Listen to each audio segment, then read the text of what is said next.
See, of course, on the nuclear issue, we have heard many voices here in the General Assembly and by presidents and others. We want to see deeds, and what are the deeds they expect from you, and what you are willing to relinquish? We're not willing to relinquish anything. Iran insists on its rights, but at the same time, we are prepared to address some of the concerns that they have. We believe that it's very easy to show that Iran is not seeking nuclear weapons, and we believe it is in our interest to show that we're not seeking nuclear weapons. At the same time, the only way for the international community to be convinced that Iran is not seeking nuclear weapons is to recognize our right to have a transparent, peaceful activity inside Iranian territory, including enrichment, so that the pool of scientists and technicians and technology that we have in Iran could be used in a transparent way under international monitoring. So what we are prepared to do is not to relinquish our rights, but to exercise them in a fashion that does not give rise to any concern. To what level? 20%, 5%, 15%? Those are subjects for negotiations. We do what is needed in Iran. We do what we require in Iran, and we are prepared to do it in coordination with the international community. Now, it's a choice that they have to make, whether they want to move for a realistic solution. We hope that the statements that are coming out of Washington, statements particularly by President Obama and Secretary of State Kerry, are geared toward showing the political will to move forward. If that is the case, we can move forward and we can resolve this speedily. Yeah, yesterday we heard Mr. Kerry saying that it could be done within 3 to 6 months. I think it can be done within 3 to 6 months, provided there is political will. As the saying goes, if there is a will, there is a way. Of course. On the Syrian level, is there any linkage between your negotiations with the Americans on the nuclear issue and the Syrian issue? None at all. We believe that we are moving in with regard to Syria, at least if we compare it to 2 weeks ago, in the right direction. We have averted the war. We are moving towards disarmament of chemical weapons, and we are hopefully jump-starting a political process leading to the end of bloodshed and the beginning of negotiations.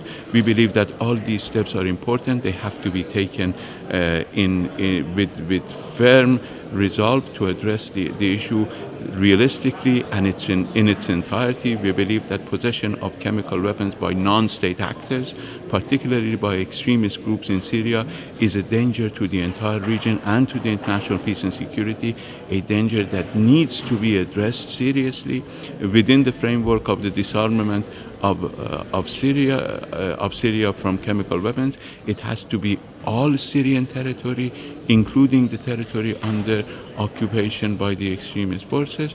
So we hope that while this is a difficult process, that it could be completed in a speedy fashion and with the cooperation of all sides. Did you feel that the Americans have any, do they believe that the opposition has chemical weapons in any way? Well, there are irrefutable evidence that opposition has chemical weapons and has used chemical weapons in the past. So it is in the interest of everybody to make sure that these weapons are eliminated from Syrian territory.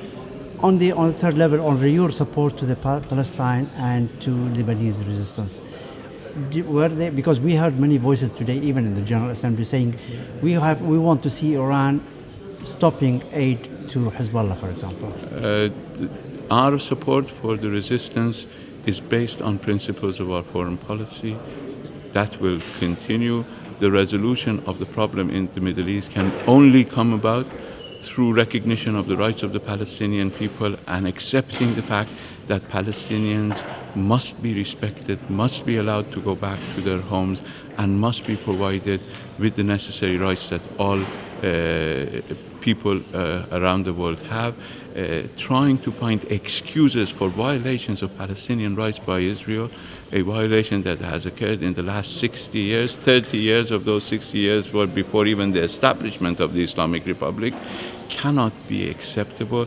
We should put an end to the lies that are perpetrated by Netanyahu and his gang in Israel. These are lies that are being made in order to deceive the international community, and it's an affront to the intelligence of the international community, and the international community needs to react accordingly to these lies.